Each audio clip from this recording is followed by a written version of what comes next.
Good morning, everyone. Thank you for joining PHCA for today's webinar, the first one of the new year, on medical marijuana and long-term care in Pennsylvania. I'm Wendy Johnson with the Pennsylvania Healthcare Association. PHCA offers monthly webinars to members to receive updates from department staff on regulations, learn from industry experts on current trends and practices, and gain better understanding of practical application tools to equip you so that you can continue to provide the highest quality of care possible. Before we begin, I have a few housekeeping items to cover, and many of you are already aware of these. This webinar is being recorded and will be made available on the PHCA website by no later than close of business today. The webinar has been approved for one continuing education credit for nursing home, assisted living, and personal care home administrators. Certificates will be emailed later today along with a link to a survey. Please complete this survey, and if you're participating in a group setting, have each participant also complete the survey.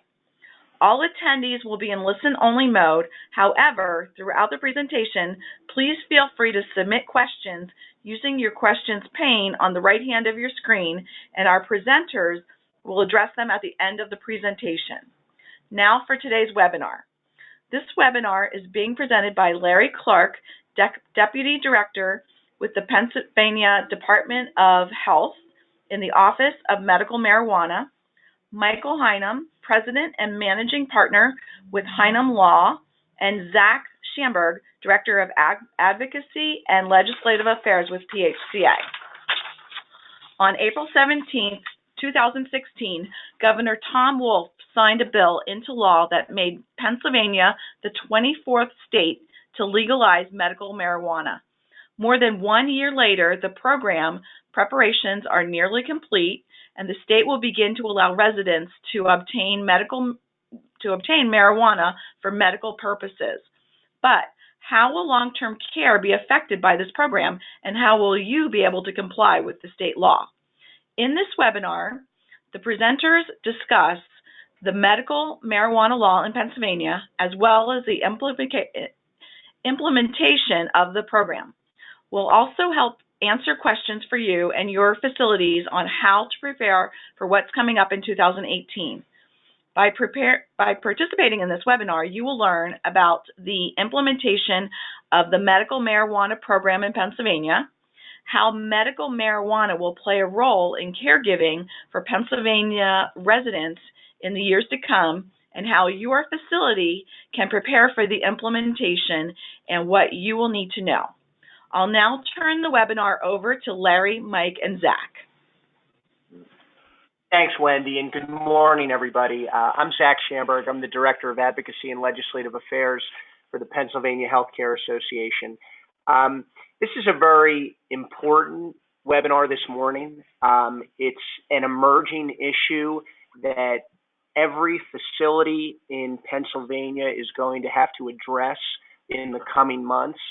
Wendy said it best, that almost 2 years ago, Governor Wolf signed into law a bill that would allow medical marijuana in Pennsylvania. And we are on the cusp of learning exactly what that is going to mean for long-term care in this state. So who better to talk about this than the two experts with me today?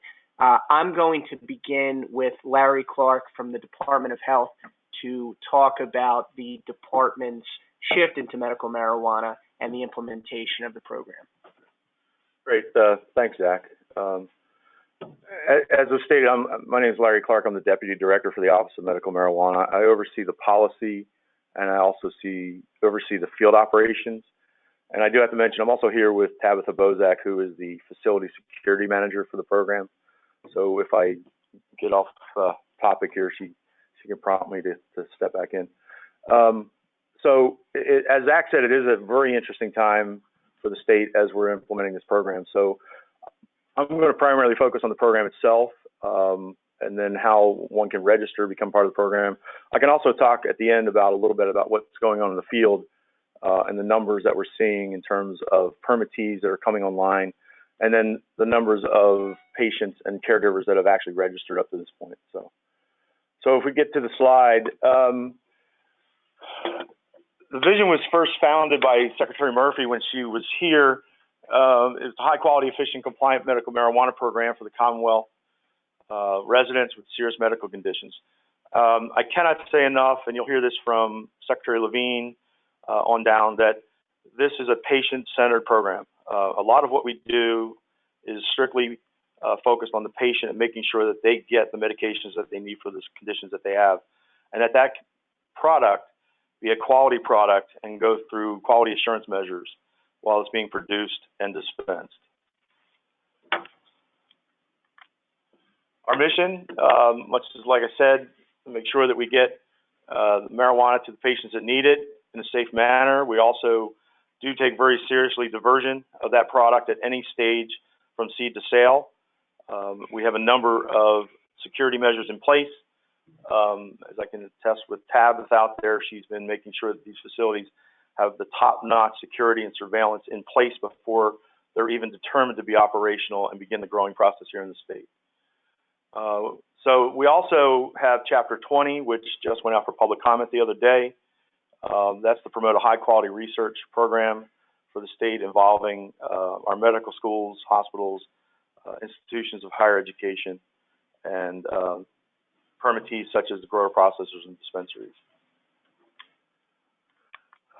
Our guiding principles, again, medically focused, benefiting patients, consistent, competent, and efficient, leading, innovative, and research-driven, which is Chapter 20, and then transparent. We've been providing materials almost weekly on the website as to what's going on in the program, both from the number of patients that are enrolling now to the number of facilities that are coming online as operational. So what is medical marijuana? It is not the leaf. It is not the joint that you so commonly see in the press when they talk about this program. They show the infamous picture of someone smoking a joint. That is not what it is. It is a pill, oil, topical forms, patches, or ointments. You can vaporize it, nebulize, tinctures, and liquids.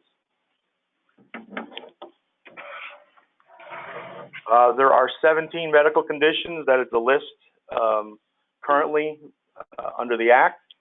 That list is reviewed by the advisory board and is being done so now. But you can see it's a pretty wide range list of serious medical conditions. We have one of the most comprehensive lists of serious medical conditions in the country. Who can obtain medical marijuana? A patient who is a resident of the Commonwealth, has a serious medical condition, and is certified by a practitioner. So it's basically those three elements. Again, you have to be a resident of the Commonwealth. When you register with the program, you have to produce a Pennsylvania driver's license. You have to have a serious medical condition from the list of the 17. And then you have to see a practitioner that is registered with the program who is able to provide you with a patient certification. Patients with a serious medical condition under 18 can participate in the program. They have to have a caregiver. That could be a parent, a legal guardian, or a third-party caregiver that is appointed by the parent or by the department. We do have in our law caregivers, a caregiver option for patients. Each patient is allowed to have 2 caregivers. Those caregivers must apply to the department and register. They have to go through a background check. Anybody with a crime above a summary that involves possession of a controlled substance is not eligible to be a caregiver if that conviction was in the past 5 years. Caregiver, 21 years of age and older, unless authorized, such as a parent. There is an exception for those individuals who are married under the age of 21, allowing the spouse, if they are under 21, to be a caregiver. Can a caregiver be designated by more than one patient? Yes, caregivers can have up to 5 patients. So a patient can have 2 caregivers, a caregiver can have 5 patients.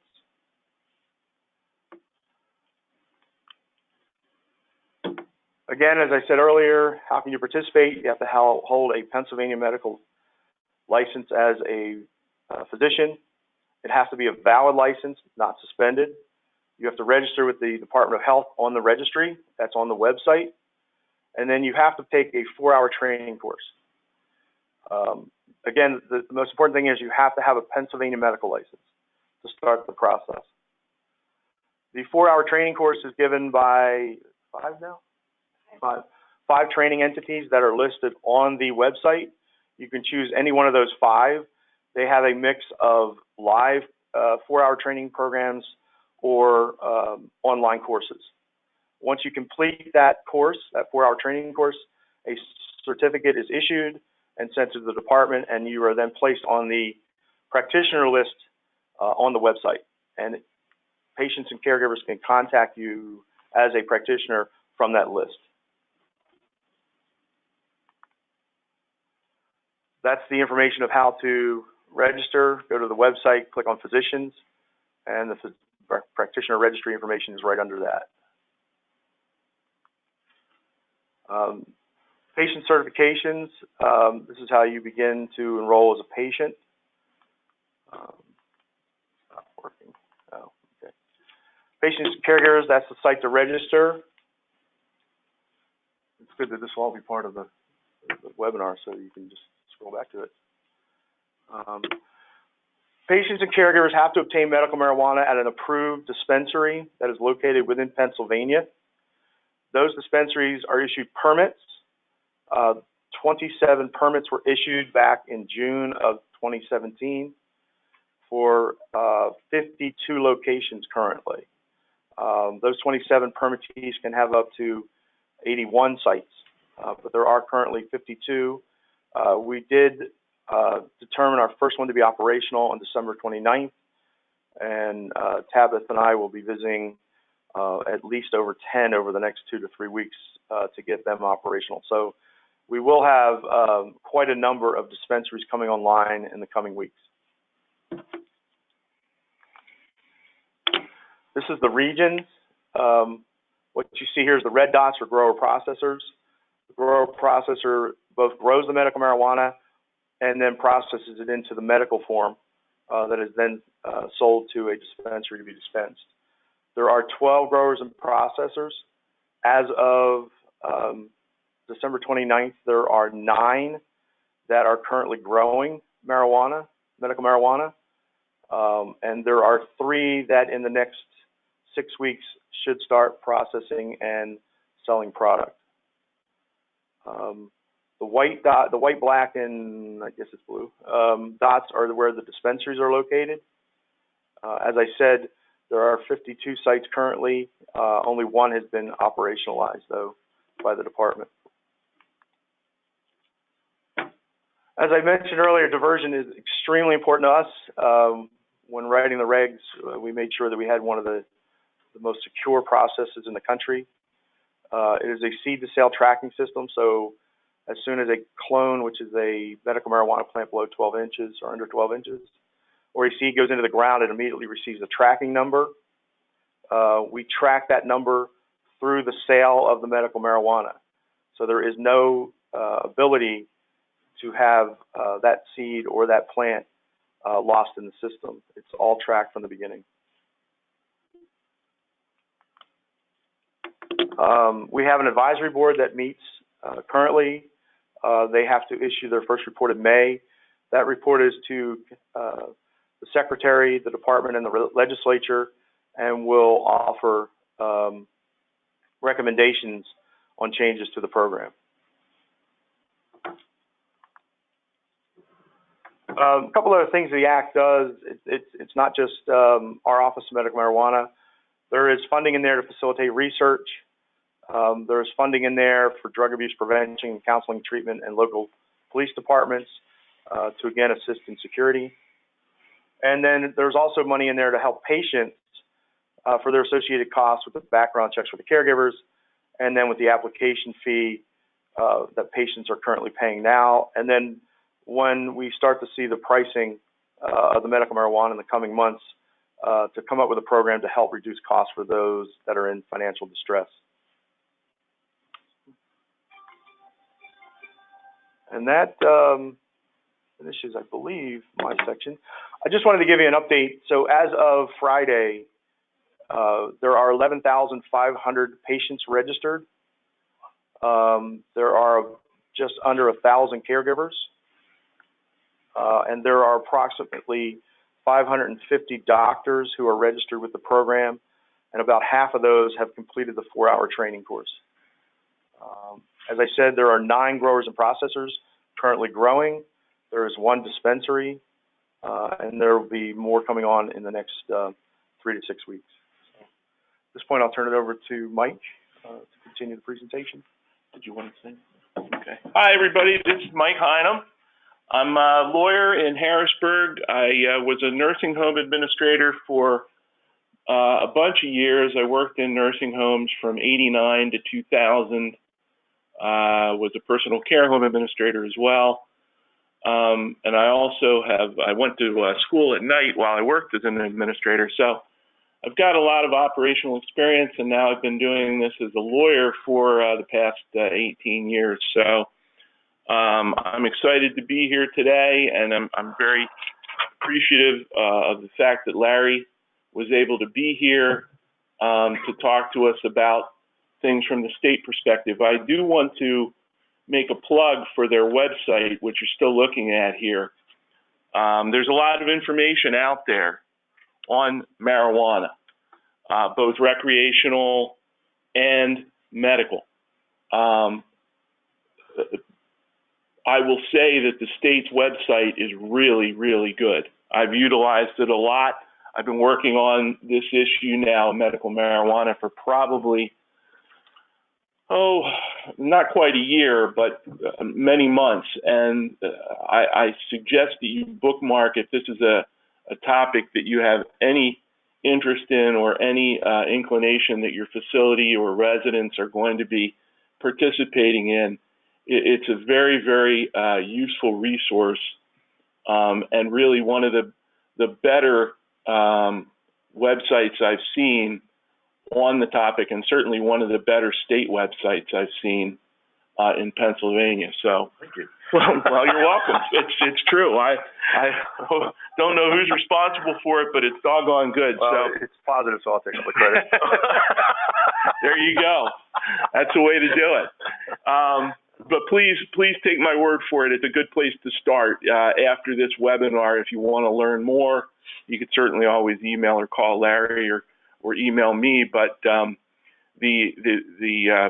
website is really, really a good place to start.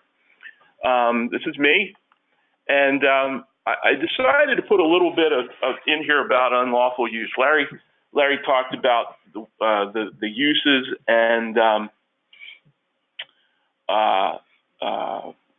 the ways that the forms and things that you can put it in to use in Pennsylvania, and the list of conditions. But as Larry said, you can't smoke the stuff. It's not lighting up a blunt or a joint. You got to follow the rules, and it's going to be very closely monitored, as it should be. And the edibles are, I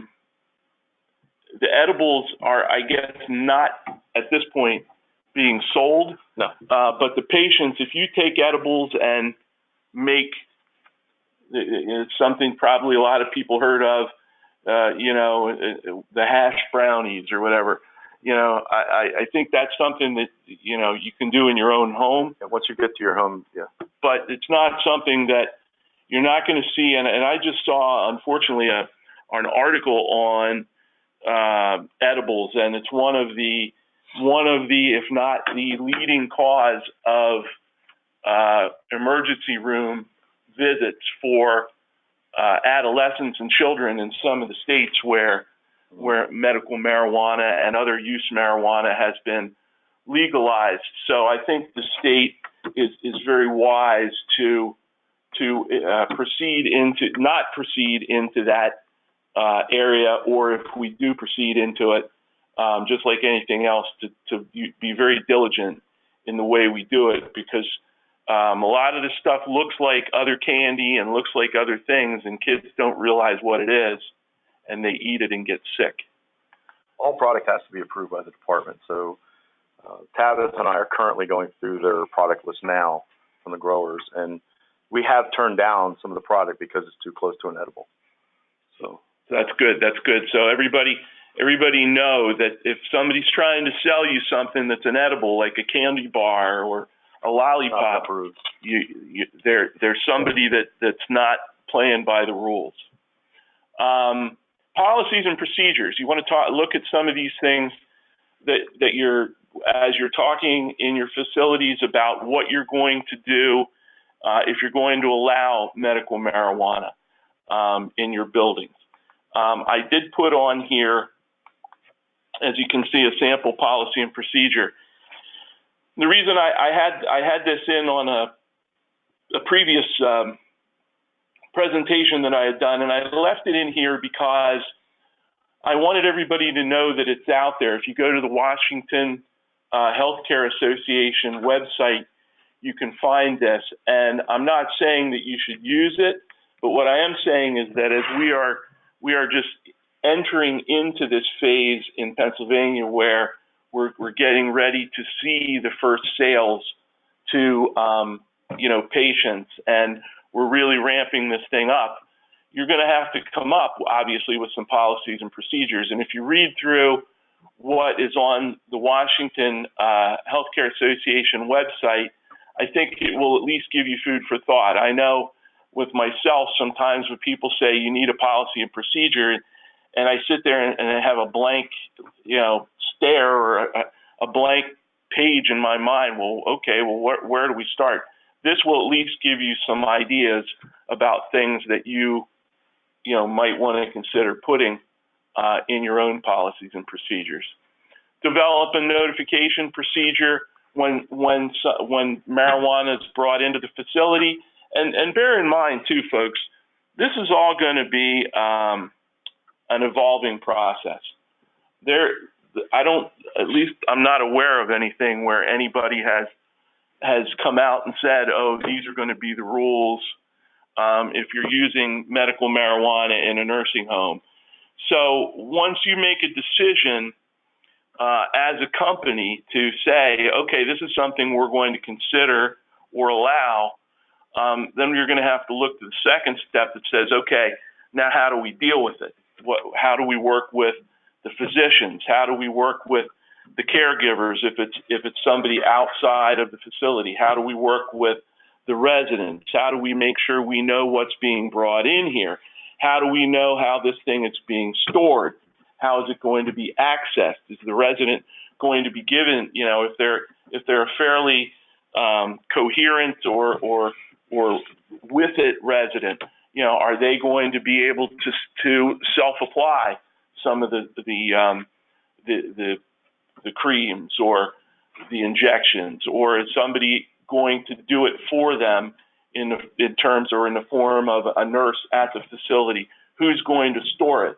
Is it something probably you're going to want to have on your medication administration records and your inventory sheets, and something that's going to have to be overseen and approved by the doctor and the medical director? So there are a lot of things here that are going to have to be fleshed out once you make a decision to say, yes, we are going to be a safe haven for residents who want to come in and use medical marijuana, because it's going to happen. People are going to ask you, probably before admission, and I'm sure that it will happen after admission. Can I go back, because you raise a very good point there, Mike. On this slide or one before? This slide right here. Yeah, sure, go ahead. So you raise a good point about the first one, the notification procedure. Part of that, just make sure that primary caregiver has to be registered with the department. Mm-hmm. So they will have a valid identification card issued by the department. That is the caregiver that is allowed to be in possession of the marijuana and administer it to that patient. No one else. If you don't have a card, you come into the facility and you notify them and you don't have that card, chances are you've not registered with the department and you're not actually a certified caregiver. So that's a good point you raised. When you have someone come in, you want to make sure they have the proper credentials. They'll have a card issued by the department. Isn't there some kind of a surrogate or something, a safe safe harbor application. Safe harbors for 18 and under. Yeah. So if you have somebody in your facility, which isn't likely, but nowadays with, traumatic brain injury and people who, need certain specialized care like ventilators, there might be somebody who comes into your facility at some point who's under 18 years old. So that's or 18 years of age. That's something you need to be aware of too. So another good reason to go to the website or contact somebody like myself to help you in putting together what exactly you're going to have in your policies and procedures to make sure that when you do it, you're doing it properly. Limit use if they make their own edibles. What about the roommates? What about storage, facility administration? You have to make sure that what you're looking at is within the parameters of what's been prescribed.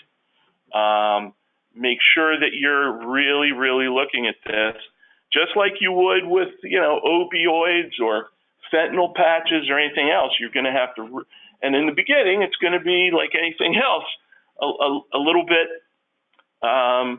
it's going to be new, it's going to be different, it's going to be one of those things that people are just going to have to get used to, like any other changes. I would imagine after a few months or a year, it's going to become old hat, but at least, especially in the beginning, we want to make sure that we start doing things the right way so that as we move forward, the habits and the learned behaviors by everybody is the correct ones, so that we don't have to go back later and try to undo things and unteach things that people are doing incorrectly. Some legal considerations. What are your objectives? Examine the state landscape and the federal landscape, and we'll talk about that a little bit later in the slides. How the current law relates to physicians and residents. We'll talk about some of the things going on at the federal level. But there's stuff in the law that says the physicians are going to be protected. The governor's been very clear, at least as far as I know, and even as recently as a couple of days ago, I saw him on television essentially saying, look, I don't see how undoing or turning back on this is going to be helpful to anybody. And I think that the state is in a position where they want to see this thing through, no matter what's happening at the federal level. There's some important court decisions out there, one of which from the Ninth Circuit that says restrictions by the feds that are put in on funds that can be used to go after the states or people in the states that are doing things legally according to state law. Federal funds can't be used in those measures if there are limitations. And the congressional legislative approach is something that we're going to talk about here soon. Marijuana laws by state. This is the one. There have been. This is kind of a moving target, which makes it a little bit difficult because, as some people may know, California just recently, I think the beginning of the year, I'm not sure, January 1st, moved into where you go to the top one, legalized, recreational and medical. You can see there, Maine, Massachusetts, which probably shouldn't surprise anybody. Colorado's been one that's been in the news a lot. Oregon, Nevada, Washington, and Alaska. But as you can see, there are 4 levels here. And there are only, out of all the levels, there are only 3, Kansas, South Dakota, and Idaho, that have no active laws regarding. Some of the places decriminalize it, say, if you get caught with a minimal amount, you're not going to get thrown in jail. A lot of places at the top ledger, the very darkest, legalized. The third one down, medical, as you can see, Pennsylvania's in that category. I think there are 29 states and D.C. 29 states and D.C., which makes 30. Plus, if you look at, we have a lot of other states that are kind of in flux in terms of what they're going to do. But at the very least now, we have many more states that are, I would say, on the plus side of the scale in terms of if you make it kind of a timeline and have something divided in the middle, most of the states now are going to be on the right side of that timeline in terms of allowing or their ideology with regard to marijuana, maybe not on the recreational side, but at least if you take the decriminalized and the medical CBD use only, you're going to see that that's the vast majority of states are now in those categories. The Controlled Substances Act, as you see here, as you may have seen in the news a lot lately, the feds are still reticent, digging in their heels to some extent. I think that that's starting to weaken, as you saw probably on television. If you watch the news, there are a good many legislators that are very up in arms right now. Some of the guys from Colorado, California, who were given some level of assurances about the federal approach as they were moving along into the progression of implementing both medical marijuana and recreational use marijuana in those states. So there's a lot of blowback now because a lot of people, including Pennsylvania, are saying, hey, wait a minute, this train left the station a long time ago.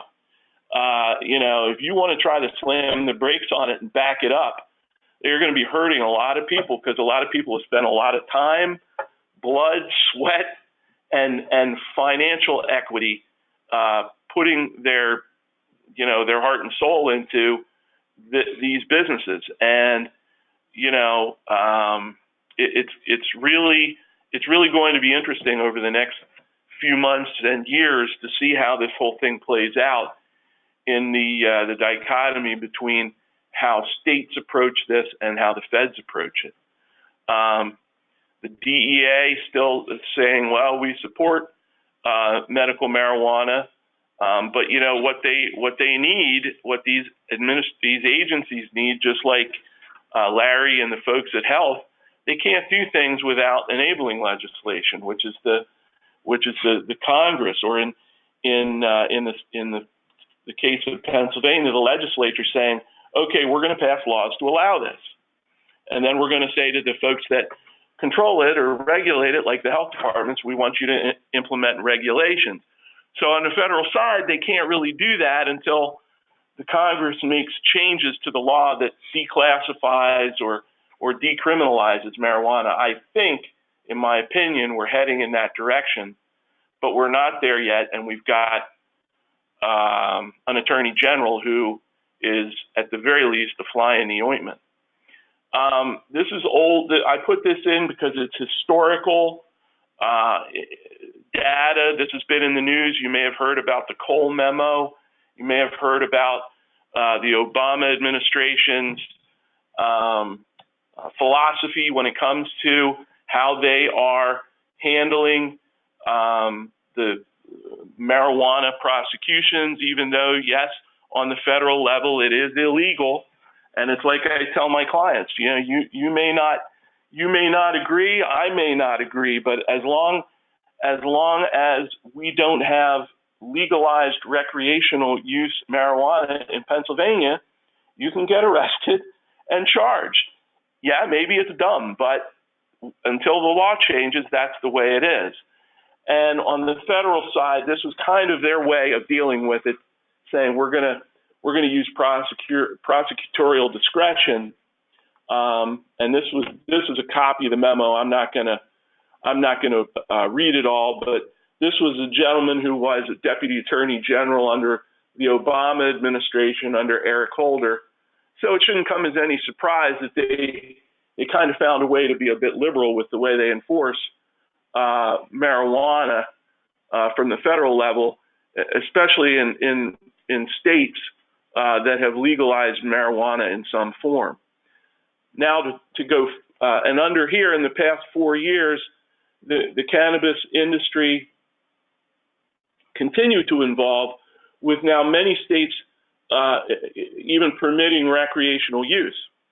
There was something called the Rohrabacher-Farr amendments. Now the Rohrabacher-Blumenauer amendments, since Representative Farr retired, that were put into budget and spending bills that said, hey, you can't use the federal DOJ and federal agencies, you can't use federal money to go and start harassing pot growers in Pennsylvania who have started, growing and dispensing under legal authority from the state of Pennsylvania. You can't do it. Now, as you know, the spending bills have kind of continued. We're going like month to month, and the last one expired in December. We now have one that's expiring on January 19th, and Senator Leahy did on a voice vote in July, pretty much got the same thing passed through the Senate that they had in the House, similar to the Rohrabacher-Blumenauer amendments that said you can't use federal funds to go after growers, dispensers, patients, doctors in a state like Pennsylvania where their legislature has legalized it. We're not going to allow you to use federal funds to do that, and that's that Ninth Circuit case that I talked about earlier. But now we're not really sure what's going on in the current continuing resolution, the new budget amendment. You're hearing about government shutdowns and whatnot. A lot of that revolves around the border wall and DACA and some of the other things that you've heard about on the news. But this is another issue that's been included in all of these ongoing spending resolutions, which is these prohibitions by the government to say we're not going to allow you to use federal funds to go after otherwise compliant state people. Now, if you have somebody in Pennsylvania doing recreational marijuana where it's not legal, different story. But if you're going to go into states where the stuff is legal and the people are following the laws, now if they don't follow them, that's a different story again, a different story. But if you have people that are following the laws that Larry was talking about earlier, the idea has been in recent years that the people in Congress don't want federal funds going to the prosecution of people that are following state law, even if it is not consistent with federal law. Current AG Sessions continues to seek repeal of the amendments. We have people like Senator Mikulski, who I think now has retired, but a lot of other people in the Senate with some of the states that are, into the medical and especially the recreational marijuana, who are not happy about the possibility that the Attorney General Sessions is going to unleash the power of the feds on the states who have passed their own constitutionally, legal marijuana laws. So I call this the about face. He said he's rescinding the Cole memo, as we talked about a little bit ago. I'll go back to it. This is the Cole memo, okay, from 2013. Oh, well, now we're going to rescind that, okay? But the landscape has shifted so dramatically in recent years that some of the harshest critics of Sessions have been senators, as I said just a few minutes ago, from states where cannabis programs are already generating much needed medicine and tax revenue. I mean, just in Pennsylvania, I believe we're in the hundreds of millions of dollars now that has been spent on developing the infrastructure. Well, if they want to go back now and say, just forget it, we were only kidding. Well, who's going to pay those people back? Who's going to pay the loans that they may have taken out or the bonds that may have been issued to fund a lot of this activity based on their good faith belief that they were allowed to do it because the state said so? Aside from Sessions announced as being unpopular, it's really questionable whether it has any teeth, because the cannabis industry now is, as I said, that you want to say the train has left the station, the horse has left the barn, you can use whatever, what's the word I'm looking for? Euphemism or whatever for it, but it's hard to imagine us going back to where we were 20 years ago. And it's important to note that Sessions didn't announce we're going to crack down on cannabis businesses. It's going to be left to the discretion of the local U.S. attorneys, as was said back in the slide here, where we said, where did we say that? It was in one of the slides where it said that they basically are going to let, prosecutorial discretion, okay? And I think that's kind of what we're back to now, is prosecutorial discretion. Now, do I think that they're going to come down if somebody tries to skirt the state laws and has a big business selling pot for recreational use? Yeah, I think you might see that, but I don't think you're going to see that happen here, because within hours, the governor said we're going to protect the medical program from federal overreach. The Auditor General, who is also a Democrat, has proposed he's proposed himself that we get into recreational use here. And let's face it, it's a financial deal. It's worth a lot of money. I can tell you that in a lot of the states out west, their estimates, even their optimistic estimates, were crushed. They were doubled and tripled by the amount of money that actually was raised by this stuff. People were stunned. And it really, I mean, just like they said we want to use gambling, hey, it's a way to talk about how we can close these budget gaps. So the AG is in the corner of the governor, who's in the corner of the medical marijuana in Pennsylvania, and even the U.S. Attorney for PA's Middle District has stated he has no intention of disrupting the state's medical marijuana business, which goes back to the prosecutorial discretion, which I think is good news for Pennsylvanians who want to support medical marijuana. So practical considerations: look at state law, continue to follow the federal law. Let's look at what the physicians can do. Let's look at the Nurse Practices Act. How are we documenting? Are there designated areas? And I put smoking medical marijuana. That's a bad typo on my part. Not smoking, but use of medical marijuana. And how will staff members and qualified caregivers and the SNFs and other facilities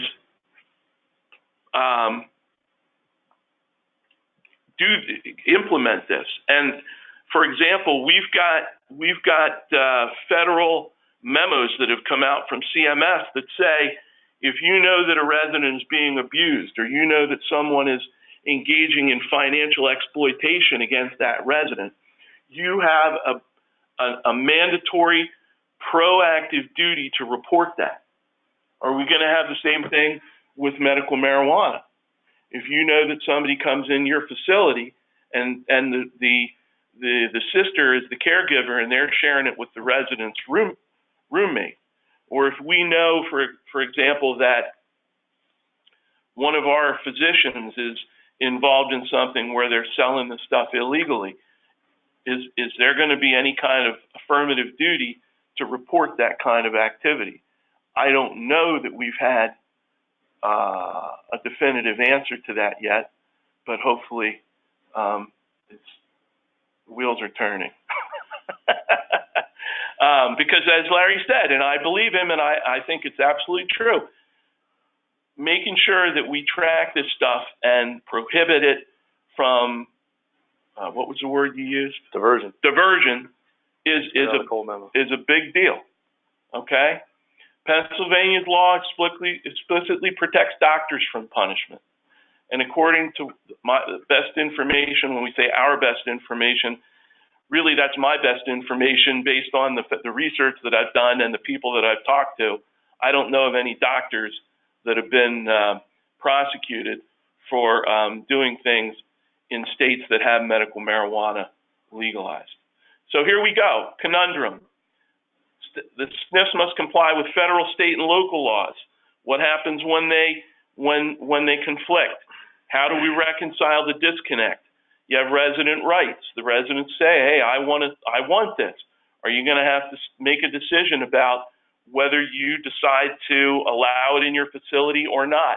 If you say no, are you going to have a resident who files some kind of suit against you or are you going to have the state come in and cite you for violation of resident rights? These are all things that I think are going to play out as we go through the process with the nursing homes. There's going to have to be a dialogue between folks like me, the provider associations, folks like Larry here with the Department of Health, folks like the people at the different field offices. How are we going to handle this? And they're going to have some conversations, I'm sure, with the feds too. Hey, if you see somebody, you come in and do a follow-up survey and the state did not cite anybody, are we going to have the feds coming in behind them and all of a sudden you're going to have civil monetary penalties because they're citing something the states didn't cite? Well, I don't think anybody sees that as being, I wouldn't imagine anybody sees that as being particularly helpful. So as we move forward, these are the kinds of things we're going to have to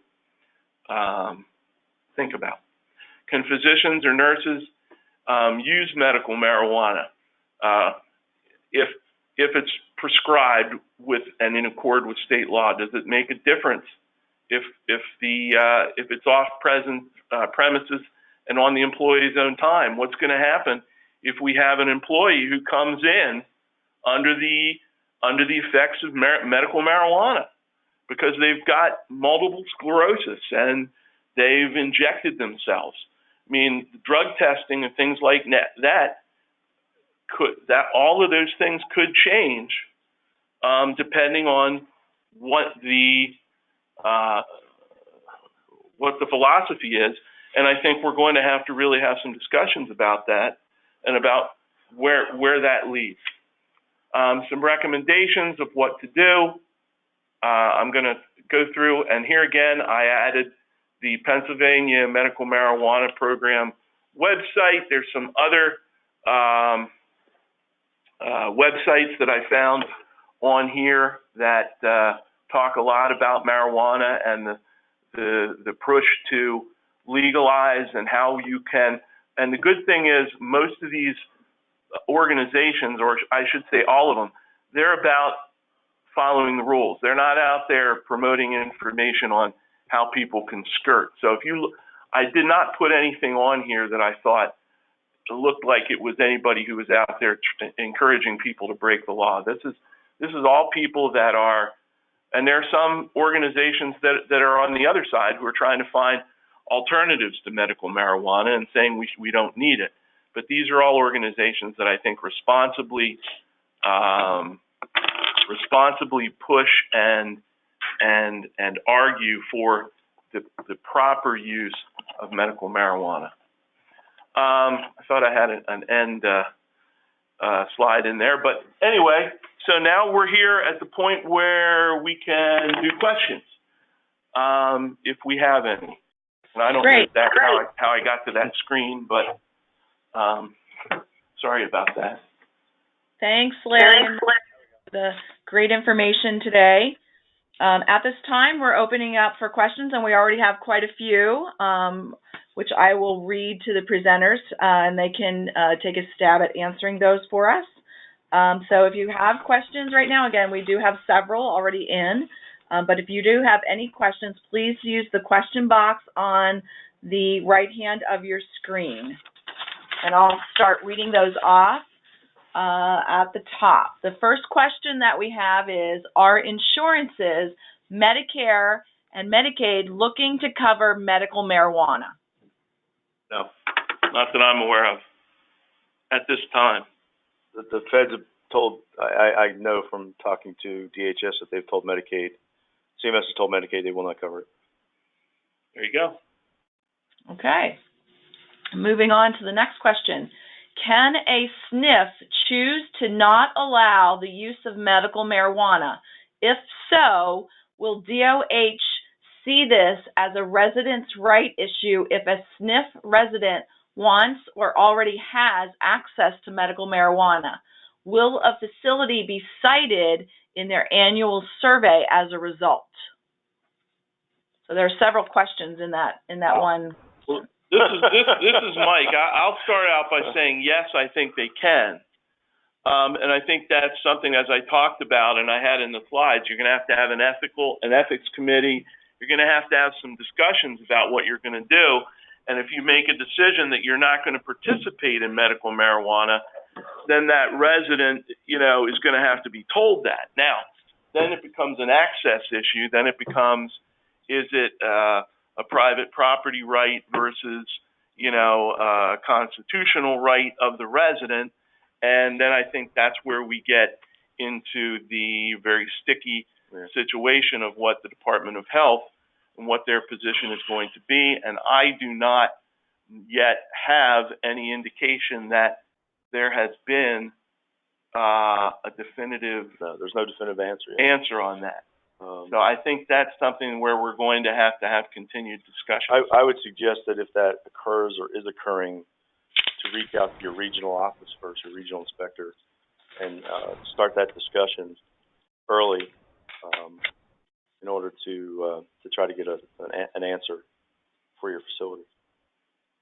But we're still working through some of this. That was Larry, and this is Mike. I would say too, beyond that, maybe contact an attorney such as myself, and we can reach out to the health department, because there are times where the facility is worried about, gee, we really don't want them to know that it's us who's having this problem. So you can do it through a third party like myself, an attorney. But I agree with Larry, if that's something that you're considering doing, you should start having those conversations now. Okay, great. The next two questions are around personal care. Can personal care home providers be designated by more than 5 residents? An individual caregiver can have five patients, so it can't be designated by more than 5 individuals. So the individual caregiver may oversee a care home, but that care home does not count as one patient. It's the individuals in the home. Does that count for a nurse too? It's any caregiver under the law. So if you have 10 people that want medical marijuana in a personal care home, you're going to need at least 2 nurses. At least 2 to cover 5 of those 10. So whether it's a healthcare professional or just somebody like myself who's taking care of somebody in a group home. You can designate whoever you like as long as they're resident and they meet the background check. Is there an exception process that we could go through to that? Like if I'm a personal care home and I say I have 7 people, but I only have 1 nurse? No, not at this time. There is not? No. Okay. Does that answer the question, Wendy? Hopefully, I'm sure we'll get. We can have the person who asked that question,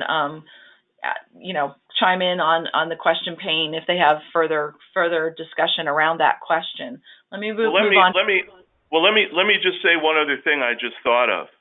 Bear in mind too, Larry, the folks that are here are from Department of Health, and I'm not the government representative. I'm only giving you my best either information or educated guess as a legal professional. What you're talking about with personal care homes is DHS.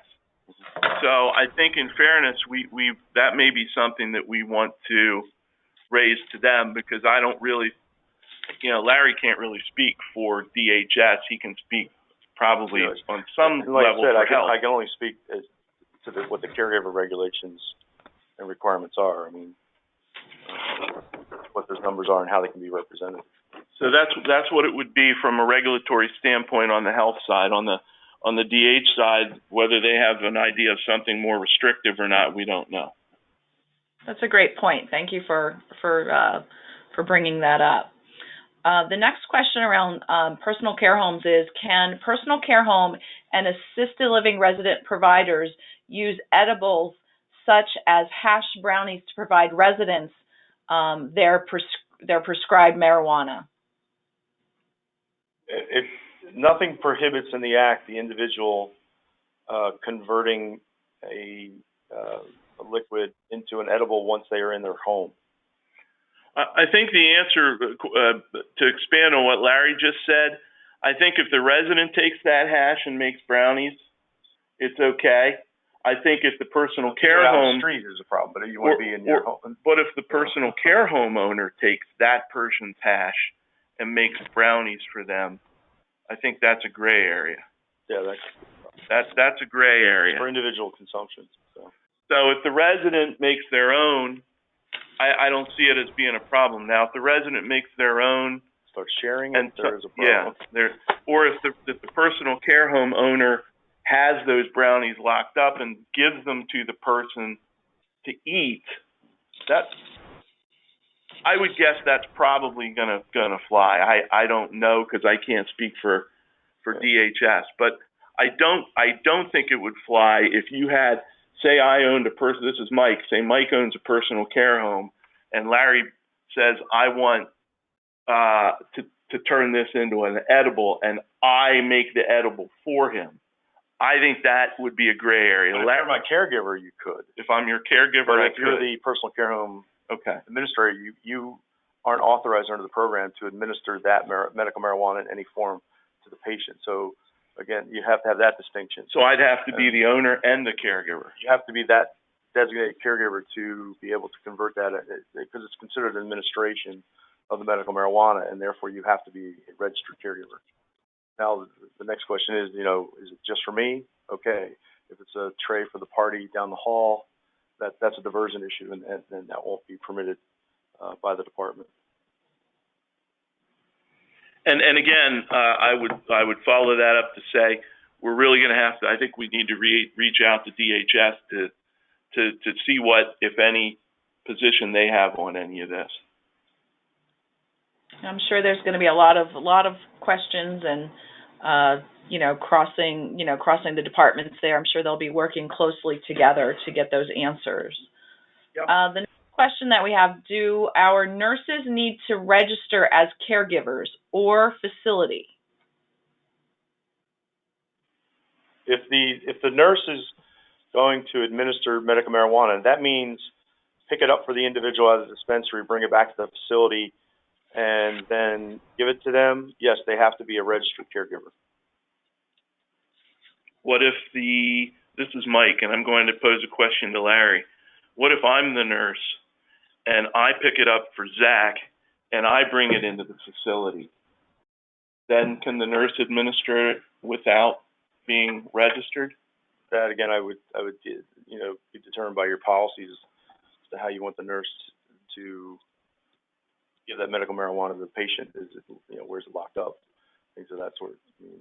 Whether it's the way the law reads, room, okay. It's the caregiver has to actually be part of the administration.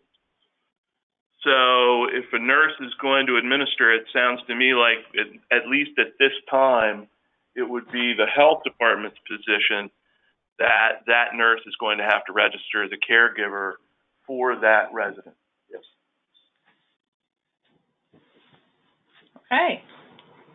The next question that we have: for a SNF resident using medical marijuana, is a physician order necessary?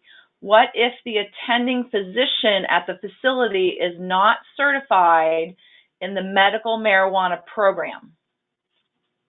Then they have no ability to make a recommendation for the use of the marijuana. They're going to have to either become certified or they're going to have to change doctors. And that begs another question. What if a doctor has an ethical issue with this and the facility wants to do it, or vice versa, the facility has an ethical issue with it, but the doctor is pro? You're going to have to sort through some of those things. You're going to have a discussion with your medical director. But if that doctor, attending physician of that resident, is not certified my view, and I think Larry is of the same, from the health department, is of the same view, to not prescribe that medication or that medical marijuana. To participate in the program and make the recommendation, the physician has to register and become a practitioner. Only those practitioners recognized and registered with the department are able to then recommend marijuana for use by a patient. And that was in Larry's slides, and it's also very well outlined on the state's medical marijuana website, that whole process.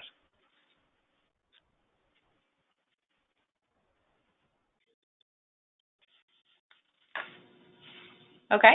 Anything else? We are at our 11 o'clock, our hour time frame.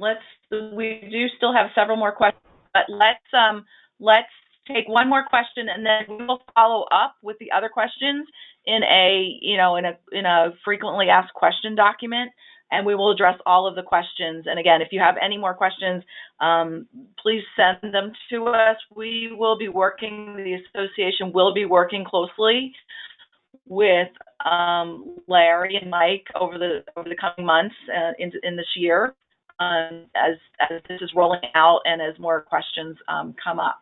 So the next question I have is, what is the difference between medical marijuana and Marinol?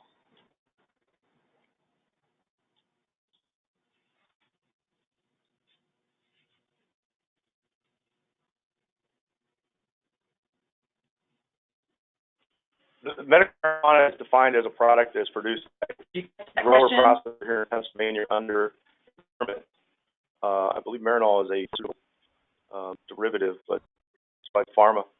So the medical marijuana that we discussed here is made within Pennsylvania by a Pennsylvania grower processor, permitted by the department, following guidelines by the department, and then dispensed to a dispensary that is also permitted by the department. The dispensary will not sell Marinol or anything like that. Only the medical marijuana that's produced by a grower processor.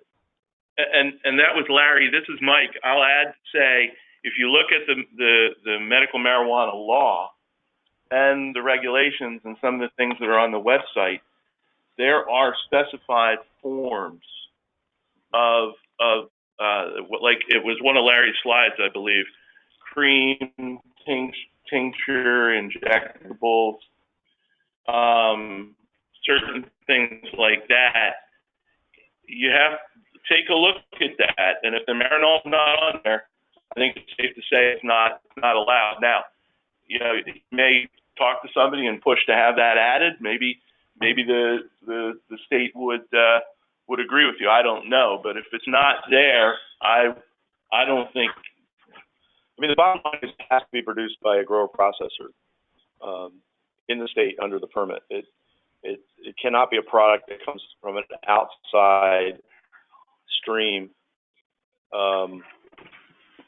Like certain CBD oils we'll talk about that are made outside of the process that come in from other states. That's not permitted to be sold at a dispensary. It has to be a product that's produced by the grower processor.